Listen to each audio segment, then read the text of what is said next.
Next speaker is Charlie Grymes. Charlie is a founding member and the chairman of the Prince William Conservation Alliance.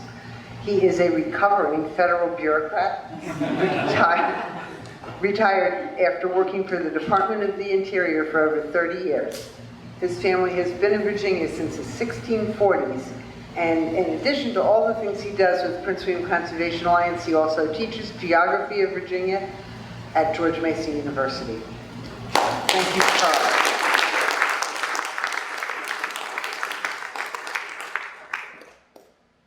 So I've got a PowerPoint, and at some point we'll get the lights showing and you'll be able to see it. It's important for us to understand what are we looking at when we look at the rural area. There's a couple of maps around the room that you can take a chance and take an opportunity to see the boundaries of the rural area. There's a development area, there's a rural area, there is planned development in both. There's the opportunity for growth in both. In fact, in the rural area itself, there's still room for over 3,000 new houses to be built according to our current zoning. The last county build-out analysis was 2014. It reported that year that they had approved 34 houses in the rural area. So if I've got my math right, we got about a century's worth of development available remaining in the rural area. So we have growth opportunities in both zones for Prince William County. So what's driving the desire to change the comprehensive plan? Since the 1960s, we've had zoning that accommodated growth around our sanitary districts in the 1960s. When we ran out of sewage capacity, the state froze the building permits. Then we added sewer capacity and we could add more houses, and then we discovered we didn't have roads, and so we had to pass local bonds in order to fund the roads, and then we didn't have schools, and the schools were overcrowded, so we had to raise property taxes in order to get better schools, and then where are those libraries, and we need something for fire and police, and so before we knew it, we had the concern that we were building to the point where we couldn't afford the property taxes for the citizens. So taking a look at that issue, as Mike talked about, the board decided in 1998 to establish an urban growth boundary because it was going to cost too much to keep developing the same old further to the west. If you plant houses to the west, you got to build roads from the houses in the west to the jobs that are in the urban core. If you plant houses to the west, you've got to provide facilities for those folks. But if you put your houses in the development area, then you can do your public facilities in a much more cost-effective way. So that's why we established the urban growth boundary. Those that are suggesting that we want to change the urban growth boundary, I'm suggesting that their motivations are not preservation of farmland, their motivations are not that they really think that we just need to have more room for growth. I think they're like most of us, they've got a little boat and they want a big boat. And so if you can buy it by the acre and sell it by the square foot, you can plus up from the little boat to the big boat. But maybe that's not really in the interest of the public. There are threats to the rural area. One of the greatest threats, one of the most dangerous organizations on the face of the planet is VDOT. And VDOT has multiple proposals that involve transforming our land use by transforming our transportation. State of Virginia, transportation is handled by the state. Land use handled by the county, then the state gets to blame the county for allowing too many houses, and the county gets to blame the state for not building the roads fast enough, and so this blame allocation process means no one's held accountable, and let's continue to do the same old, That's why we established the rural Crescent, to stop the same old, because it was too expensive. So VDOT's proposed the Bi-County Parkway, which was a mechanism that was going to be originally a plus up for economic development at Dulles Airport, getting the trucks back and forth to Dulles Airport.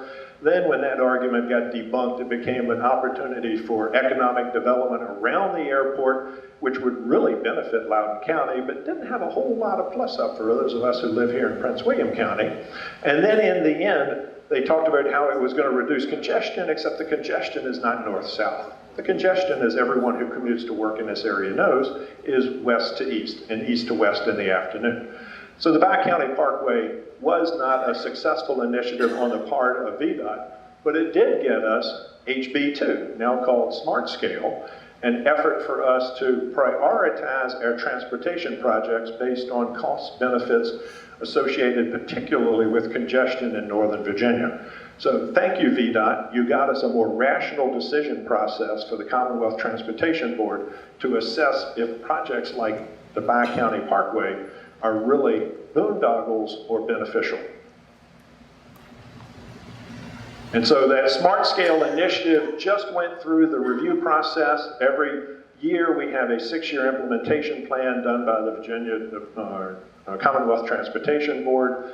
And the Bi-County Parkway is no longer being considered by the Commonwealth Transportation Board, but because the Commonwealth Transportation Board established a north-south corridor, a corridor of statewide significance, the risk is always there that the state could bring that project back because the state is not obliged to comply with local planning when it is within a corridor of state significance. So you gotta keep your eyes open and you gotta keep watching, because every year the potential for this to rise from the dead is still there. One of the other projects that's on the list of things we could do is the Buckland Bypass. So let's build a new road through the rural area west of Haymarket. Let's build a 4-lane highway that'll take Route 29 traffic up to Route 55 and up to Interstate 66. And then, guess what? We can have interchanges that might have economic development around the interchanges. So we could justify this project based on the economic development of building this new highway.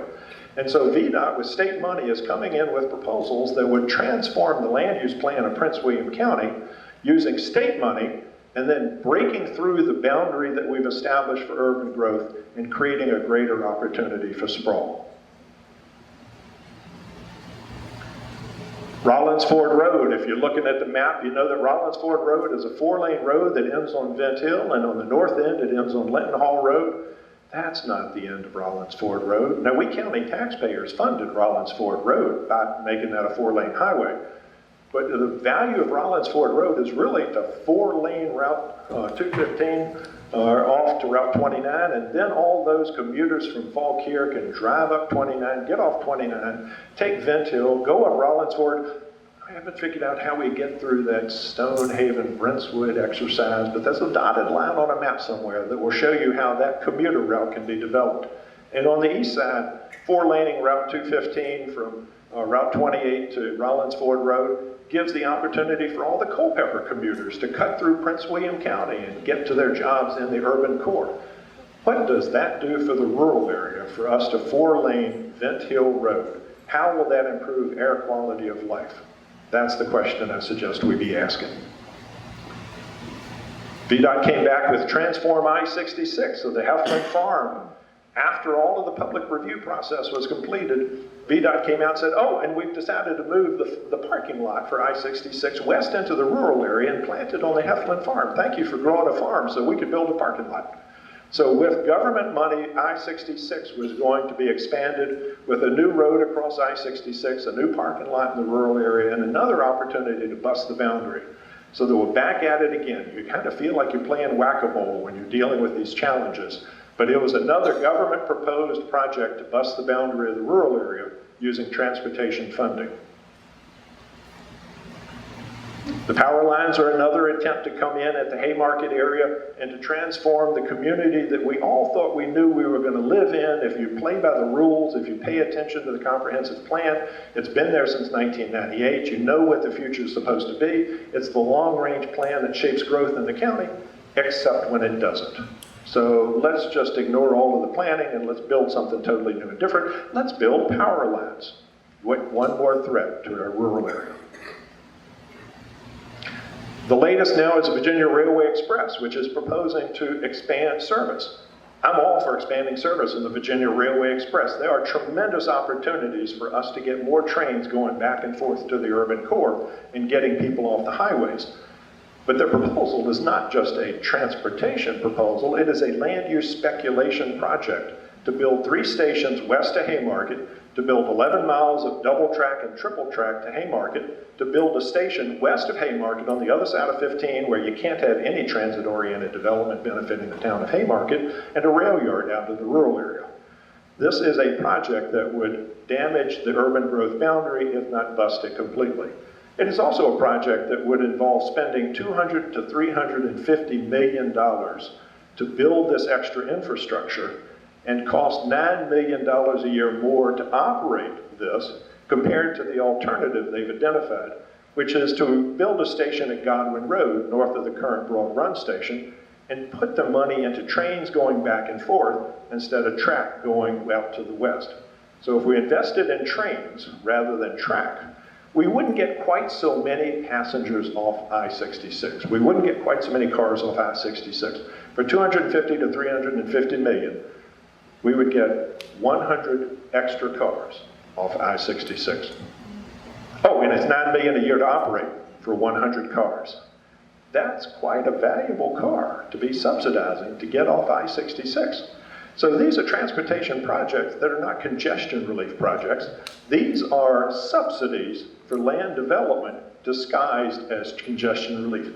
We all hate the congestion. We all hate the traffic, but not every straw needs to be grasped. There's a great alternative to build an end-of-line station at Innovation or build an end-of-line station at Godwin Road, but building VRE to Haymarket is a speculative subsidy for land development. There's also lots of county actions and inactions. We've seen the county make it hard for farmers to put their lands into the use value taxation of ag and forestal districts. We've seen the county fail to enforce zoning for dumping fill dirt in agricultural areas. We've seen the county fail to invest in any economic development activities in the county, in clear contrast to Fauquier and Loudoun County, which have thriving economic activity in their rural areas, thanks to wineries, breweries, and other farm activities. We have also seen the county rezone portions of the rural area, little slices at the edge to let sewer into churches, and the big Avondale project on Route 28, which is going to add even more cars going up Route 28. Thank goodness it's not congested through Manassas and up to Fairfax. We can put those extra cars there. That was 12 houses that were going to go there. After rezoning, that was 295 houses. So I think the question we need to be examining is, when the public is considering what is the benefit for the citizens of Prince William County to initiate a comprehensive plan amendment to re-examine the rural area, who is going to benefit from that and who's going to pay? And I think I can tell you I know who's going to pay. Thanks.